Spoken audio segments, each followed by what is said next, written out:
That was a good start. So, yeah, ladies and gentlemen, dear GSTC members, delegates, friends, dear colleagues, a very warm welcome to our next and last session for today on sustainability in attractions. My name is Matthias Beyer. I'm GSTC board member and also CEO of Mascontour, a consulting firm based in Germany, in Berlin. We are specialized on sustainable and resilient tourism, and I have the great honor to moderate this upcoming panel. But before we start, I've been asked to repeat again our health and safety instructions. I thought the Germans are very strict, but the Swedish seems to be even worse. So it's about the premises have a voice-guided evacuation alarm, so therefore leave the premises immediately if you are prompt to do so. The premises have 3 emergency exits, so here are 2 and the other one is on the other side. And in case of an emergency where we need a defibrillator, it's located in the lobby. And according to my interpretation, if there's an emergency, the moderator should leave first. So have it in mind in case something happens. Okay, ladies and gentlemen, let's start with our session on sustainability in attraction. Randy mentioned it in the morning, and I think most of you are aware about that. The GSTC community is already working on sustainability criteria, on a sustainability standard for attraction, and therefore I think it makes totally sense not only to look at the technical part, but also on the operational part. And this is what we would like to do now in our upcoming session here in this beautiful venue. I think it's really great. It's almost an attraction itself, I would say.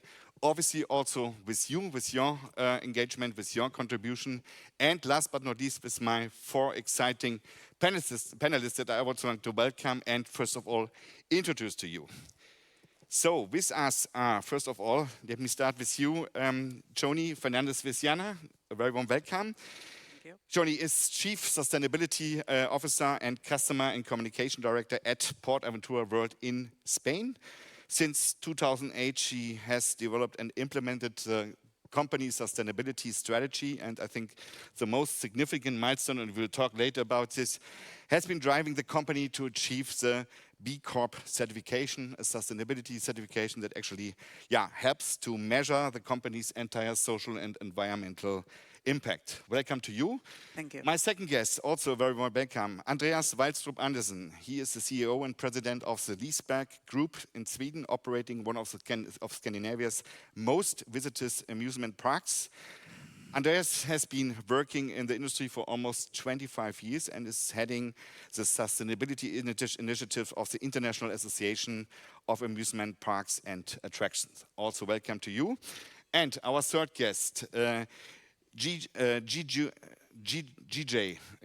I pronounce it like this, very difficult name. GJ Wu, also welcome to you. He is the Deputy Vice President of the Sustainable Solution Team at Mandai Wildlife Group in Singapore. Responsible for shepherding the organization towards decarbonization, its operations, also ensuring that all the operations, all the organization's expansion projects are developed in an environmentally and socially responsible way. And last but not least, I would like to welcome Gabriela Gradinsky.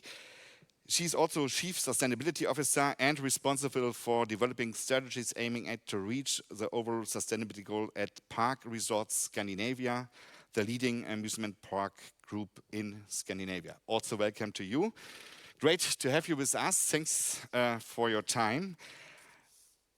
Our plan is actually that we start with 4 inputs from each of our panelists. All will focus on a specific topic on sustainability, obviously related to attraction, and afterwards we will open the discussion. I have some questions, but obviously you all have the first choice, so please take advantage of Slido. I think we will see the QR code again, so give us your questions and we will happy to share all your thoughts and all your comments and all what you ever want to ask our panelists after the inputs from our 4 speakers.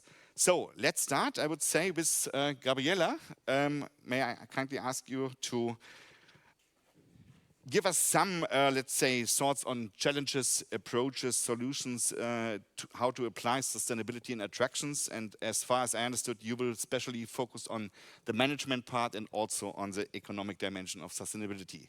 So please, the floor is yours. Thank you. And thank you for having me. This is my first GSTC conference, and I must say that I feel, even if it's always a little bit nervous to talk to an audience that you don't really know, but I think that this has been a very open atmosphere here today, and like an honest and open discussions about things that we know that we want and need to do, but it can be hard. So first of all, I would like just to say a few words of where I come from. Our company has 4 amusement parks and zoos in Sweden. And it's Gröna Lund, just right over the street. I'm sorry, but we're opening first on Saturday, so you cannot go now. But it's an amusement park that is from like over 140 years old. Then we have 2 wildlife and zoos, Kolmården and Furuvik, and then we have Skara Sommarland. And we are a family-owned business with owners that are really long-term. They are in this for life. They hope that their children will take over the business after them. And that, of course, makes it a little bit easier to work with sustainability as this is a long-term job. But anyways, I got the task to talk a little bit about management and the economic perspective. And I worked for about a year in this company, and I come from housing sector from before. So I'm glad that I got this perspective, because I think that when it comes to management, it doesn't differ very much if you're in attractions or if you are in, I don't know, cars or schools or whatever. It's about how to get things done. And I have like 4 cornerstones when it comes to a successful sustainability work. And this is not rocket science. I mean, this is probably cornerstones for any development. And this is not even. I'm not a mother to this. Someone else very smart before me has said this to me. So of course you need to have like goals and strategies, and to work systematically with your follow-up. And you also need, of course, to have a culture that likes to test things, that are flexible in mind, and the culture that wants to work with sustainability and promote that way of working. And you need to have ideas of what to do. Sometimes you need innovation. I think if you should talk a little bit more just in attractions, what could be special with us is that people come to us to have fun, and maybe to, like we say, to forget about the day-to-day life and just be here and have fun. Then our sustainability work has to be fun as well, and has to give our guests something new and have to, astonish them. So that means that we have to innovate how we work with sustainability. And then you need communication. Of course, we do this because we want to save the planet and humans, but we also do it because all our stakeholders want us to do it. We need to do it, and you have legislation and et cetera, et cetera. So you need to talk about what you do externally. But I really want to highlight, and my key point is to talk about the communication you do in your company. And that's because I think it's really strategic to spread the word, because you need everybody. We have about 6,000 people in our operations when we are open, and they are the ones who are meeting our guests. They are the one who every day uses our solutions, and they can see and innovate in the day-to-day operation. And also sometimes the strategic ideas comes from anyone in entrance or in a food court. But to get those ideas, you need to work with involvement and engagement, and you need to talk about sustainability in different ways. My view, I think, well, my experience is that many people think that this has nothing to do with me. It's theoretical. It's only about environment, for example. But when you start to talk about it, everyone realizes that in a way, everyone is included. because as Randy talked about this morning, it's an holistic perspective. Sustainability goes through all operations. But then you need to talk to people in their language. So we just invite ourselves, me and my colleagues, to different kinds of meetings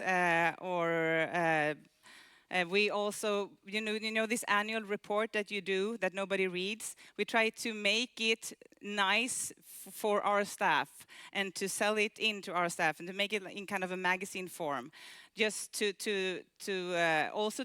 because we know that they will get proud when they realize how much we do, but also to make them realize how much they are part of it. And so I have only 2 minutes now for the economic perspective. And I can be sure, because when I was prepared, I was like, I'm so tired of defending how sustainability is good for business. Because that's what we say, you know, you lower your energy use, it will make you, it costs less. Or if you work with accessibility and disabled people can come, then of course more guests will come, blah, blah, blah. But we all know that, right? That it's good for business. So what I just want to say is, you know, that take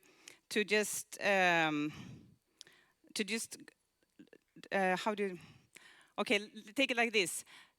I have been in many projects where you should calculate on sustainability, on the soft questions, on the social issues.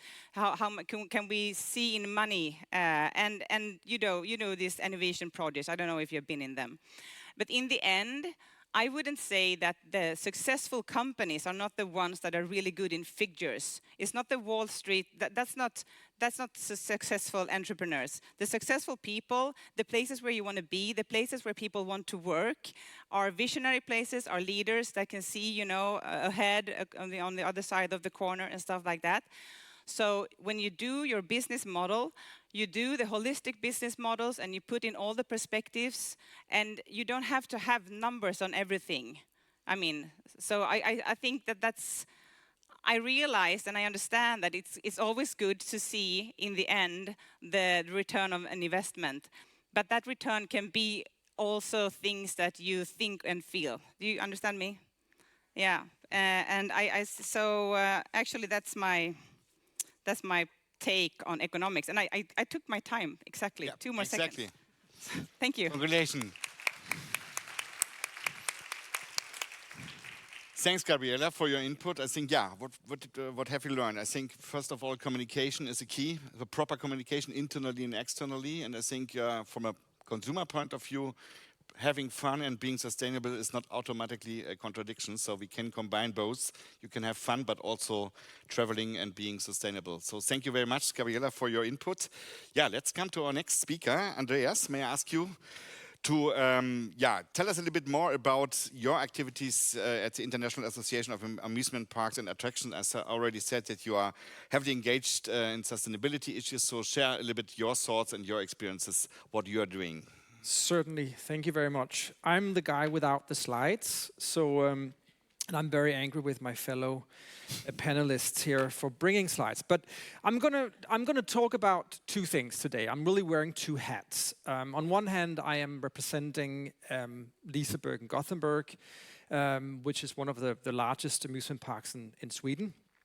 We have between 2.5 and 3 million visitors a year. We have a substantial impact on the local tourism sector, driving around 1 million visitor nights or guest nights in the region, and generating dynamic impacts of around 4 billion Swedish kronor. This also means that we have a significant negative impact from our business, especially from an environmental perspective. Because of this, and because we have a somewhat unique ownership model, being owned by the local government or the local municipality, we've been working with systematically with sustainability for decades, basically. Even though we operate completely commercially, financing our own operations, financing our own investments, we have been working with other types of value creation, as mentioned by Gabriela, for decades in a broader sense. And tapping on to what Gabriela just mentioned, I believe that operating an attraction sustainably is really about 3 things. It's about minimizing the negative impacts of your business. It's about creating other types of values than just the economic ones. And it's about thinking long term. The latter probably being the most important from my perspective. We've been certified in accordance with in environmental certifications for about 20 years, and for the last 5 years we've been certified within the ISO 20121 framework. But what I really want to talk about here today is not as much about Liseberg, but more about the industry in general. This is the second hat I'm wearing. I'm also chairing the Sustainability Committee within IAAPA, the International Association of Amusement Parks and Attractions. We started as an association addressing this topic in late 2019. And compared to other sectors in the leisure industry, we were a little bit late to the party. One of the reasons why we were so late to the party is because we've not really had a burning platform. We've not seen a huge push from consumers. And there's really not really been anything that forced us to address this in an ambitious way. This agenda have, however, been knocking on the door for the last few years, and a couple of examples can illustrate. One of the issues that has been debated fiercely over the last few years is animals in professional care. For example, zoos, to a lesser extent aquariums. And animal-based attractions will have to answer one simple question in the future, and that is why? Why are animals being kept in captivity, and how this can help the greater good, whether it's conservation or education. Animals for entertainment purposes only will not fly in the future.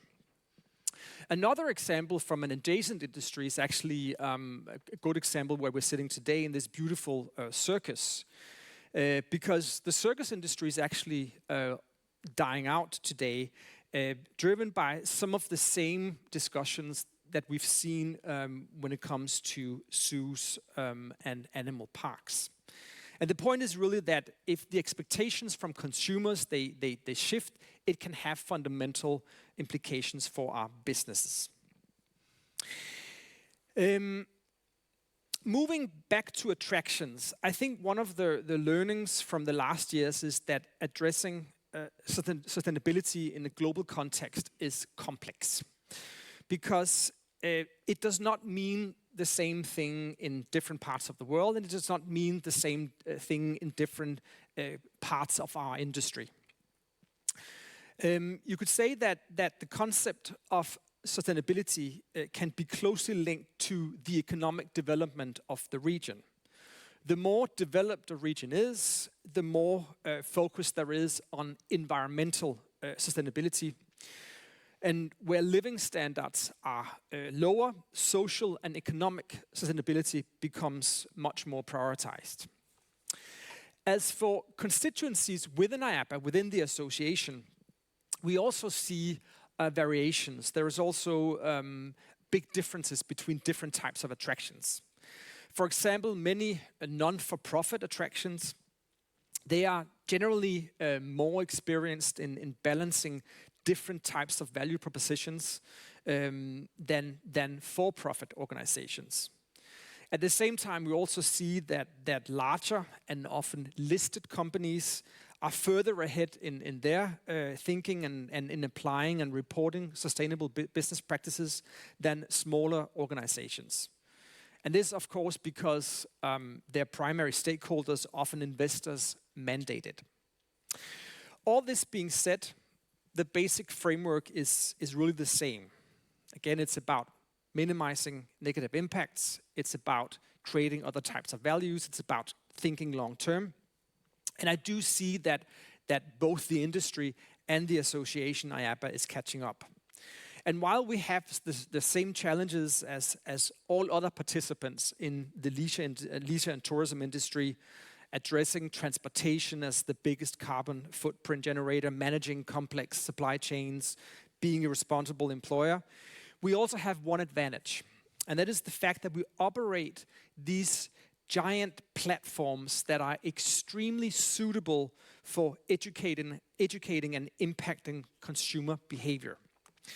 When, for example, Disney, with hundreds of millions of guests every year, they communicate sustainability to their guests, it actually matters. It has an impact.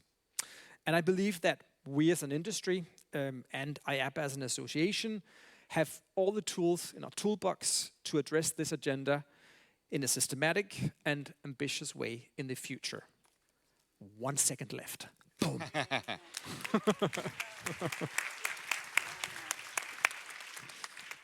Thank you so much. Yeah, you're all both professionals, you see it, yeah? On time, great.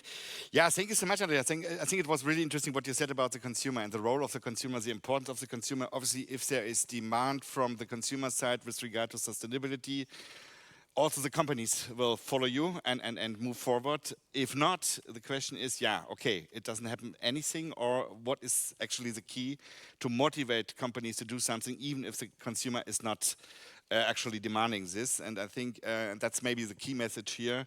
We shouldn't depend on the consumer. I think we have an own interest to be more sustainable, in our own interest, and we shouldn't depend on what the consumer is demanding. And I think more and more, there is more demand for sustainability, but it takes time. And yeah, we should move forward and don't wait for the last consumer that he also asked or she also asked for a sustainability performance in our attractions. So thank you very much.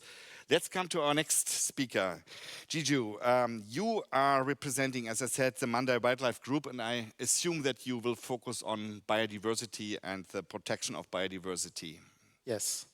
All right. That was a tough act to follow. 2 of them are right on time, so let's see if how much better I can do or not.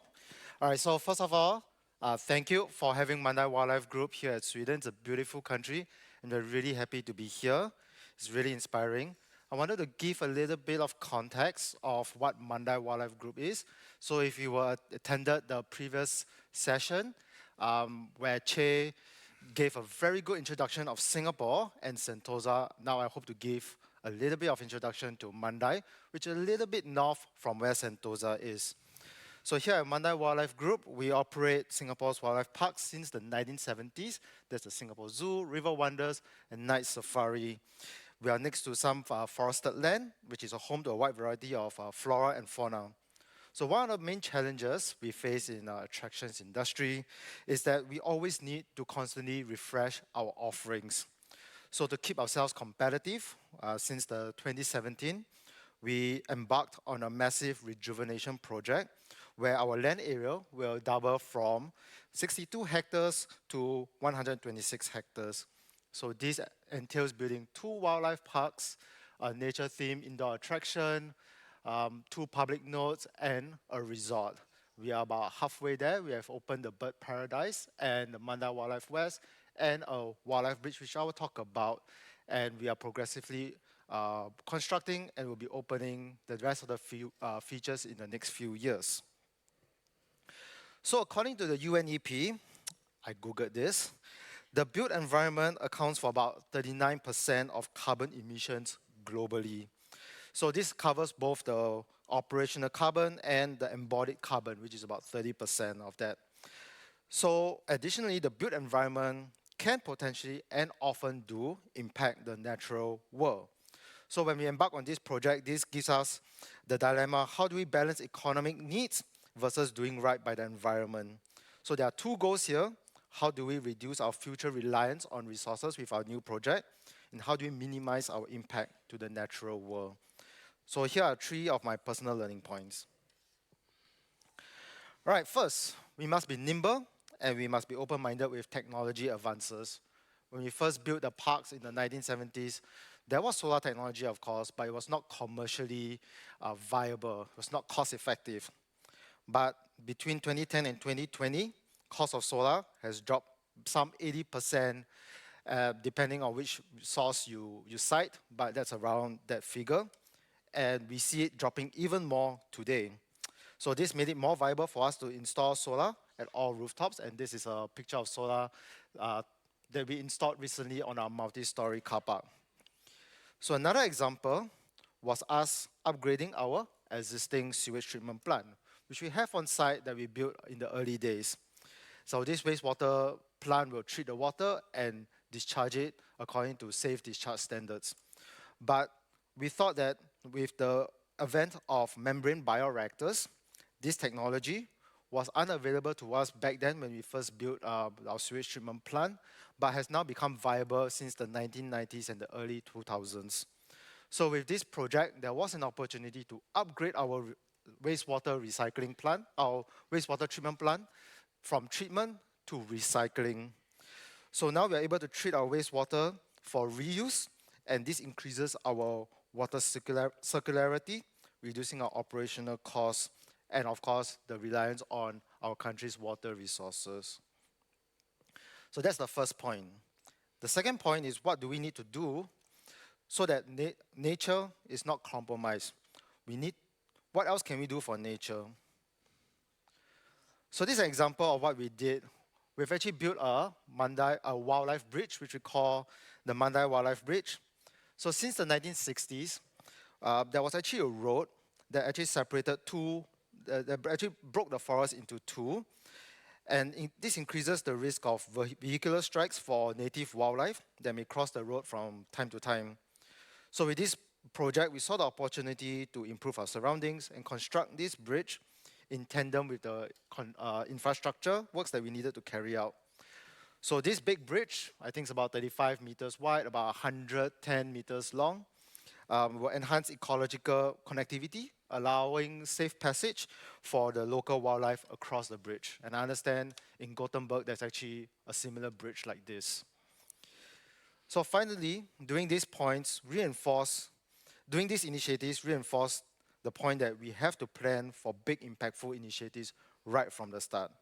Because once a design has reached a certain stage, putting in these initiatives will be very costly and may lead to a lot of abortive work. So you got to do it right from the start.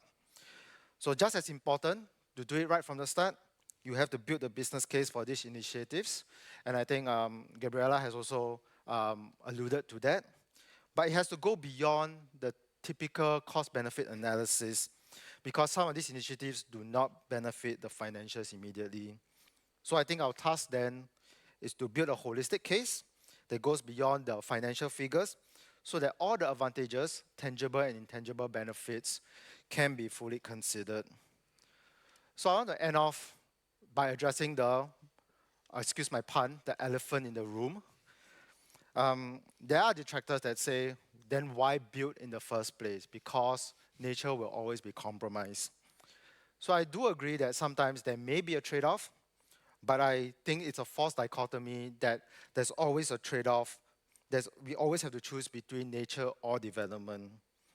Developments can bring social and economic gains, which cannot be ignored. So the more challenging and the more meaningful question to ask is, how do we do development so that nature can continue to thrive and we don't draw down our resources unfairly for future generations? So I think the answer is not clear. We haven't got it all done.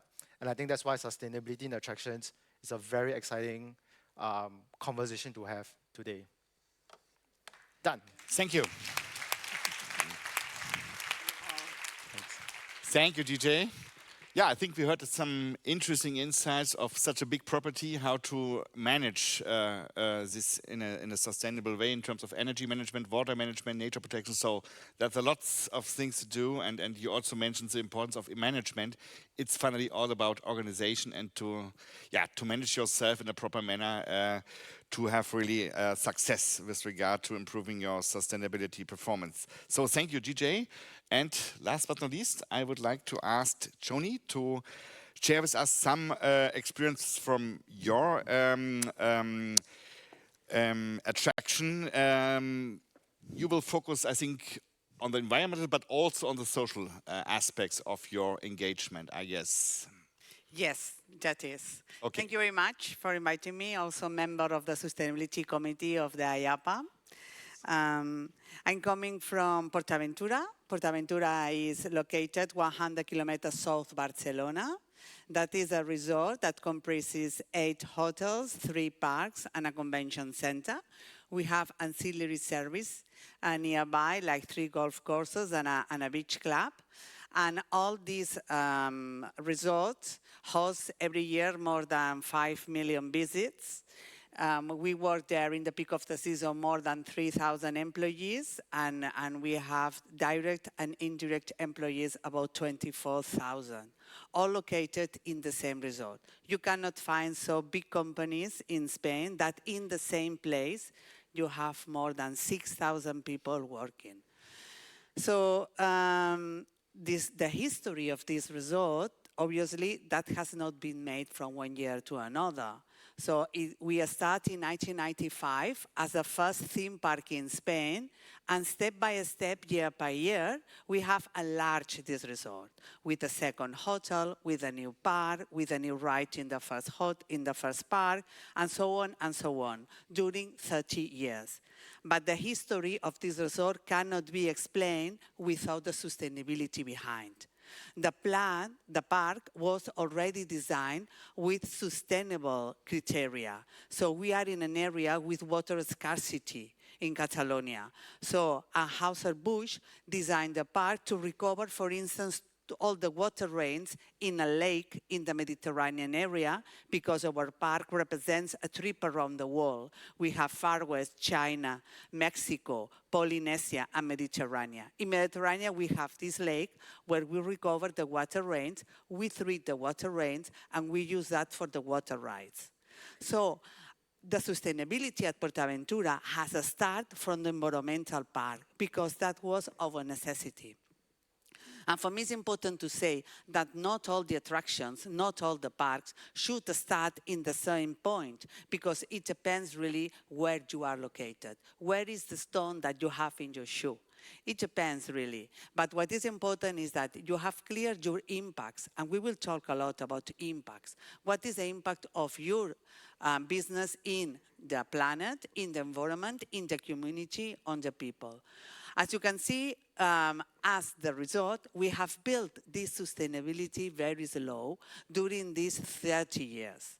So in 2008, I would like to highlight, we commit with the United Nations, with the 10 principles. We are part of the Global Compact. And from that point, for instance, we start to control our suppliers. We run social audits in the supplier factories, really to see what is happening there with the human rights. We create a foundation in 2011. And as you can see, we have built all the 3 axis of sustainability: environmental, social, and the last part, more focused on governance. Regulations have changed a lot. So we have our first sustainability report in 2007. So we want that to audit. We have a supplier platform for approval of these suppliers. And at the end, 3 years ago, we thought how we are going to improve. How can we bring sustainability in the center of our strategy? For that reason, we change and we evolve our mission and vision to create a purpose. And then we have a purpose now that is very strong. We changed the letter of association of our company to have the purpose there. With this purpose, we got at the end the certification B Corp. And for us, it was a recognition for all this trajectory and for our commitment to continuous improvement, to improve all this sustainability. So now we want really to deliver this, to create these special moments, unique experience to our clients, impacting positively on the people while caring for the planet. And that's a general sentence. Yes, it can be a general sentence that can really be valid for all of you. But what is important is how you work with this purpose, with this sustainability message to hold the company. What we have is, we have the purpose as an umbrella that covers all the sustainability strategy. And the sustainability is in the middle of our business model. So when we think now to create a new ride, We need to answer first, is this new right really improving the experience of our clients? We hope so. But then how is this new right impacting the planet? Which is the energy that is using? Are we going to use the green energy? Is going to use water, yes or not? You know, so you have the purpose and you move the business around the purpose. That's a different way of thinking. And for us, that is the challenge to change the culture. Gabriela was saying that very well. It's the culture of the companies what we need to change. Under the purpose, we have the main, the 3 axes, and then we have different projects. But today, as it has been said, we not just update that with new commitments. I want to show you that we are focused on this social part of the sustainability. We want to invest in our employees. In a company, as I have told you, with so many employees in the peak of the season, in an area, very touristic area, Costa Dorada, in Tarragona, in Spain, we need really to have this commitment, this engagement. So we run surveys to our employees. What is important for you? And they have told us, it's important for us health. Then we create a healthy program for employees. We really work on this balance. We want to empower women, and 60% of our employees in our company are women. And we have a special program to bring these women to the board and to bring it to the management, not to the board, sorry. We are 42% of women at the management of the company.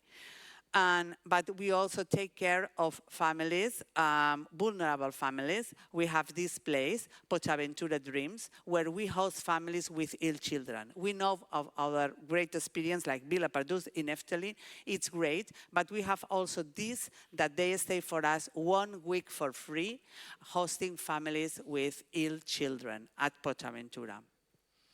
And I want to show you this video. I need 1 minute more.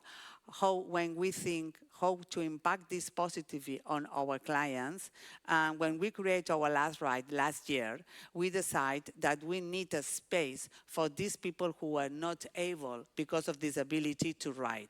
And that's the ride we prepare, if it works.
So we are here to make people happy. We are here to create this experience. Let's take the opportunity to do it together. Thank you very much.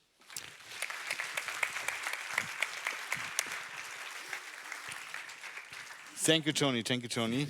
I think we all will be glad if we have more companies that would have at least one sustainability certificate, but you had, I don't know, I didn't count them, at least 5 or 10. It's really impressive. But we have also seen it's a long way to go. It's not about being or becoming sustainable in 1 month or 1 year. It's a long-term process. I think it was more than 20 years that you're working on these issues, but I think with success, so really interesting, your example. Well, I think now we can actually open our discussion. I already received a lot of interesting questions, so let me start with one question. I think that's also really relevant for bigger attraction as you have. The question is from Johannes Cornelius Appon. He asked how to ensure sustainability when attractions are facing too high demand and crowding. I think it's for sure an interesting question. Who feels comfortable to answer? Should you repeat? Yes, how to ensure as sustainability when attractions are facing too high demand and crowding? So if you have too many visitors, yeah. Actually, I think the pandemic helped us quite a bit there because after the pandemic or during the pandemic, most larger attractions started working with capacity restrictions. In other words, limiting the numbers of guests to the attractions, and as a consequence, also having the guests paying a higher price. But it improved the profitability of many attractions. It improved the guest experience. And I think when we talk about over-tourism, overcrowding, I think the fact that we started managing guest flows in a much more structured way actually helped that. We're moving a little bit back to the old model, I would say, but still we're sort of in a hybrid phase where we're trying to get the best things that we learned from COVID and bring that with us into the future. But it did help us out. And how is it with attraction? I mean, if we have protected areas, we are using more and more also digital solutions for visitor guidance, for visitor management. So this so-called twin transition to actually take advantage of digitalization and sustainability, is that also a topic for an attraction, or do you have other measures to channel, to guide your visitors in case that there's overcrowding in certain places? Definitely, and I think technology is sort of creeping into our industry much more, and it's also if you look at sort of the business model of attractions, you're also seeing that a lot more of our capex, a lot more of our investments are actually going into digital solutions. A few years ago, Walt Disney World, they introduced a system, they call it My Magic Plus. It was an RFID wristband, and it was combined with an app, and then you could sort of plan and organize the whole visit through those digital means.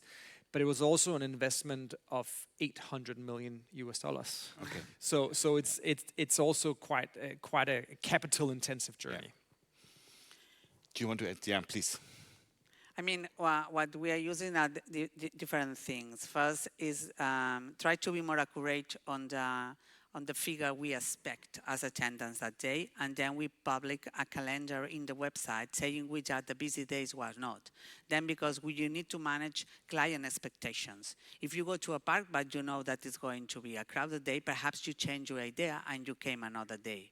Perhaps not for tourists that are in the area, but at least they know what they are coming, and you move a little bit the demand. Secondly, we use dynamic pricing. Obviously, for the peak of the season or Halloween, we were explaining that before, prices are higher. And third, we extend the season. So we open now in February, that even in Spain is quite cold, but with no water rides. Then we have a lower price, a lower ticket price, but we can manage. So these families who are more chill families, they don't like to have crowded areas or spaces. They came to the park in other periods where they can find less people. And then there are days that easily you need to close sales and you need to close doors, and we learned that from the pandemic, as Andreas said, no more people allowed.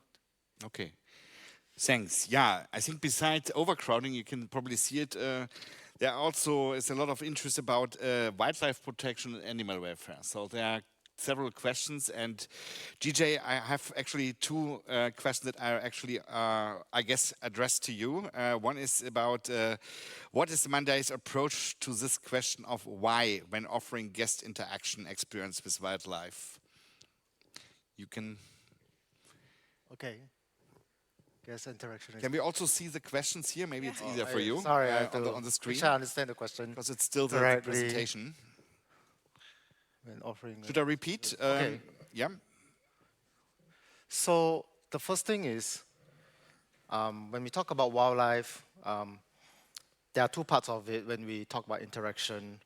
If we talk about the strictly wildlife, that is the animals that is not under our care, which is the native wildlife, we highly discourage human interaction with the native wildlife because that reinforces a lot of bad behavior or it reinforces behavior that you do not want to see the animals exhibit. For example, feeding macaques. So in Singapore, we have a problem with macaques, which are monkeys, essentially around the parks. If you feed them, they will be conditioned to think that this is a source of food, and they can come to the parks more often and be more aggressive.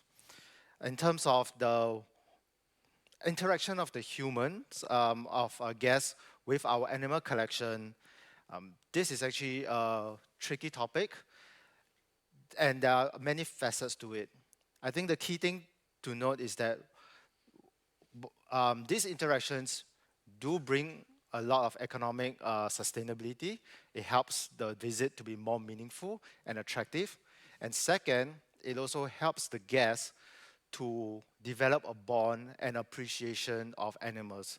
So that also ties in with the concept of education, which is very prevalent in the zoo industry. Education, I think in all zoos, is a very key function. There's such that many zoos actually have an education department to educate the guests about conservation and sustainability, etc. But the thing to balance is that we have to make sure that the animals are not stressed, and that's where we have to put the emphasis on animal care, where our zookeepers, our vets are highly trained to ensure that these interactions are done sporadically such that animal welfare is not compromised. So we do employ a framework, a scientific framework, to assess the well-being of the animals. And of course, if there's any signs of exhibition of animals having stress from too much interaction, that has to be stopped. So I think that's the way we have to strike the balance between providing an experience that's very attractive to our guests and building their relationship with the natural world and also the animal welfare. Yep. Thank you. Yeah, let's maybe move from the biodiversity environmental aspects to some social aspects. There were also some questions. I would pick out one of them from Ayako Isaki. She asks, for attraction with peak seasons, what solutions are there to address challenges with seasonal employment? Seasonal employment. Oh, that's a very tough one. Yeah, zoos do, at least in our parks, we do employ seasonal workers to help handle the peak season. I think, in a way, we have to ensure that our employment strategies are not predatory, right? We do not employ all these workers and try to take advantage of them. So, in a way, this is a way for us to also provide an alternate source of income for other income groups, other groups of people who might be interested to work in a zoo but may not be looking for full-time employment. It's a tricky question, but I think having a long-term relationship with our volunteers, with these seasonal workers, really help to ensure that relationship and ensure that they are also well-trained. They learn what the zoo industry is, so even though they may be doing us part-time from time to time, there's also routes of advancement for them to join us full-time, should they choose to. Mm-hmm. Yep. Do you want to add? Yeah. No, yeah, but yes, we go from 400 to 5,000-6,000 in season. So of course, this is one of the main strategic challenges. And I say like you, we try to get them back. So, and this year we have a record in, like, I think it's between 50 and 70% of the people from last season that is coming back for this season. And of course, that means that we're doing something good, that they like to work with us. Even though I must say, from my generation, when I was young, because we mostly have young people, you know, everybody wanted to work in the summer, and you were happy if you got a job. This is not the question, at least not in Sweden today. They are really picky, but anyway.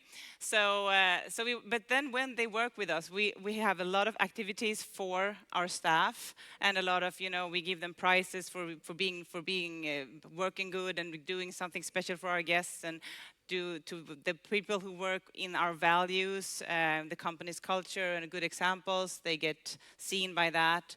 So a lot of those kind of things, and a lot of effort into the leadership, of course, and in health, as you said. So this is like the main strategic question, because if we don't have them, we have nothing. Thank you. Choni, I have also a question for you, a special question. The question is from Patrick Richards. He asked you, what does PortAventura, but it's called PortAventura, Yes, PortAventura, doesn't matter, do to mitigate, I lost the question, do to mitigate the water crisis in your region of Spain? I think it's also an interesting question, not only for Spain, obviously. We all know Yes. we are suffering a little bit. What do you do against this, or how do you deal with this challenge? Yeah, you know, it's a very interesting question. Thank you, and it really depends where you are located. Tarragona is located beside a river Ebro, and we don't have water restrictions, but very close to us we have. But as I told you before, the water has been always an environmental issue at PortAventura. So when it was designed, all the waters, all the grey waters, is sent to a recycler plant. So we recover 30%, a third of the water that we produce, and that is the water that we use for gardening. We have never used drinkable water for gardening. All the water that we use is recycled water. That is very important, that because we have been able to grow the resort, as you have seen, and we are using always, since the year one, recycled water for gardening. Then, as I told you, water rights are managed with rainwater. And so the water that we use in the parks are for the bathrooms and really to drink. Having said that, we are now introducing new technology that is available to reduce the consumption of water in the bathrooms and all the installations. Okay. But in my opinion, the key has been really, one, to reuse the rainwater in this big tank that is the lake, and secondly, to use recycled water for gardening. Okay. What about Sweden? I mean, we learned in the morning you don't have sun, but what about water? Is that an issue for you that you have to deal with? Or not really? No. The problem with Sweden is that we use drinkable water for everything. Yeah. Because we can, but I think that's, you see somewhere you can find toilets in Sweden now that doesn't use portable water, but you will get it's brown, and we're not used to that. But then again, I mean, last year, and it sort of also illustrates how the climate change is impacting all of us. Last year we had a 3-month drought in the spring, which is very, very rare for this region, and you did see restrictions even in Sweden, but under normal circumstances, we have too much water. Yeah. Yeah, let's maybe take the last minute that we have actually, and coming from the social and environmental aspects, maybe to some technical and management aspects. So there was one question for you, Andreas. Lena Stefmo asking you, what other type of topics do you measure except economics? And can you give examples on how you do that? That's a really good question. I think it's a question that we are struggling with, not just here, but in general, is finding, you could say, these business models where you kind of balance different types of values. I mean, you talked about it earlier. It's not just the economic value you create, it's also the impact you have on the local community. It's the number of employees you have. It can be training of employees. I mean, there are so many different ways of measuring impact. I think with the new CSRD, the new reporting systems, I think we're going to see a lot more non-financial reporting. I think that will help us, measure progress in other areas than just the financial areas. But I wouldn't say that we've really found the model yet. I think we're all trying to get there. And I think, ask me the same question in 5 years, and hopefully I will I have a better response. No problem at all. Nevertheless, there's another interesting question on measurement, but not about your own properties. The question is about, from Mihi Kang, do you measure impact on the surrounding communities? How do you involve communities on your sustainable activities? I think it's also interesting. Maybe, DJ, do you have any thoughts on that? in terms of involving the communities and also measuring impacts? Yeah. So definitely, I think that actually goes back to the point about how we got to find new models of measurement, right? And I think one of the key things we have to realize is that it's especially for zoos, but I think it's going to apply to also almost every other organization doing business. What's your social license to operate, right? And that's where sustainability is the answer on why you should be allowed to operate. So we have to get comfortable with the qualitative assessment, not just the quantitative. So sorry to all the finance people that may be here. So how we measure the success and how we involve the community is that it's an open discussion. It's sometimes a very difficult one. So, when we were just embarking on our project, I'll take my example, we had a lot of backlash from certain groups in society who disagreed with where we were going at, and they were concerned about our impact on the environment. So it is important for us to be open, bring them into the conversation, and really hear their needs. And of course, do not to be naive, there are some things that we cannot move. I mean, if it's a strategic decision that this must go, then it has to be.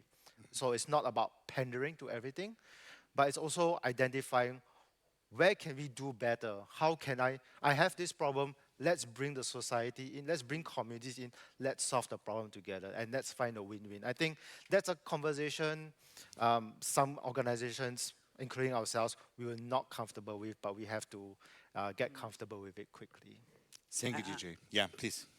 I think that's very important what you have said, and I can put on the table that we have created this dialogue with a community, that is a panel, where also you need to listen to stakeholders. And obviously community is. If you have a big resort, a big attractions that really is impacting the community, you need to listen what they need, and you learn. And sometimes things are much easier than we think.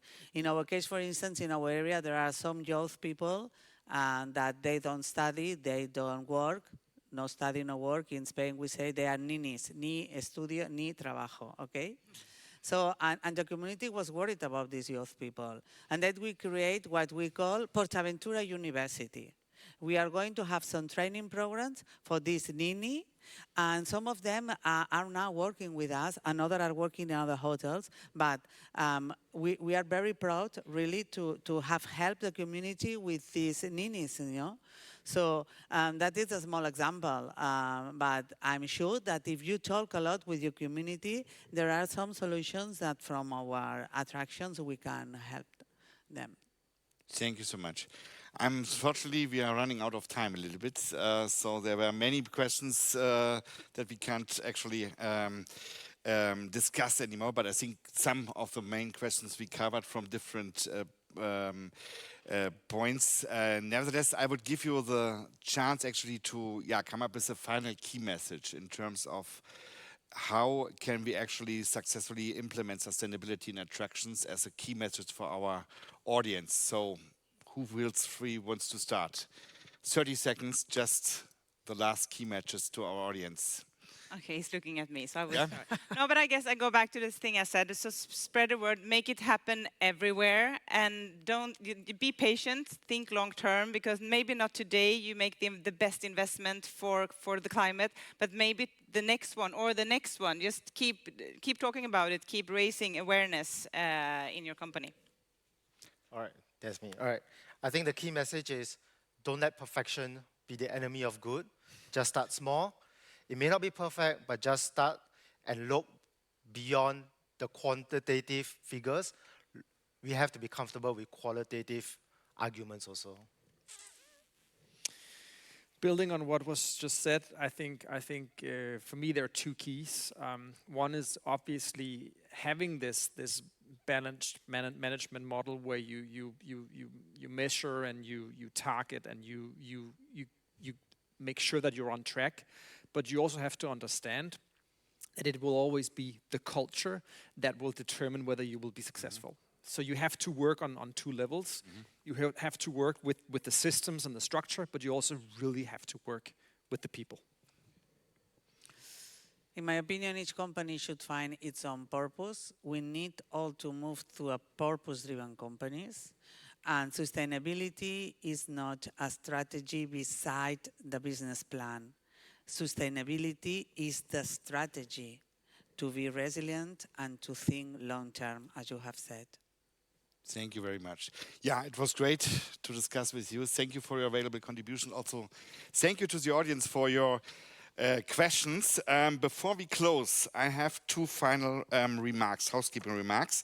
First of all, for tonight, from 6 onwards until 11, there will be the chance to socialize in the Hasselbecken Hotel, more precisely in the hotel bar. So take advantage of it. It's on the opposite side of this building. So here we can meet us again. And tomorrow we will not be here again at the circus, but we will have 3 other venues, 3 museums. So make sure that you are on the right place. So look at the at your program, that you make sure that you are on the right venue when we start tomorrow. In any case, it will be at 9:30. It doesn't matter in which museum you will participate. The first session at 9:30. We will see us again. So that's all from my side. I wish you a pleasant evening. It was a pleasure to discuss with you, and see you tomorrow.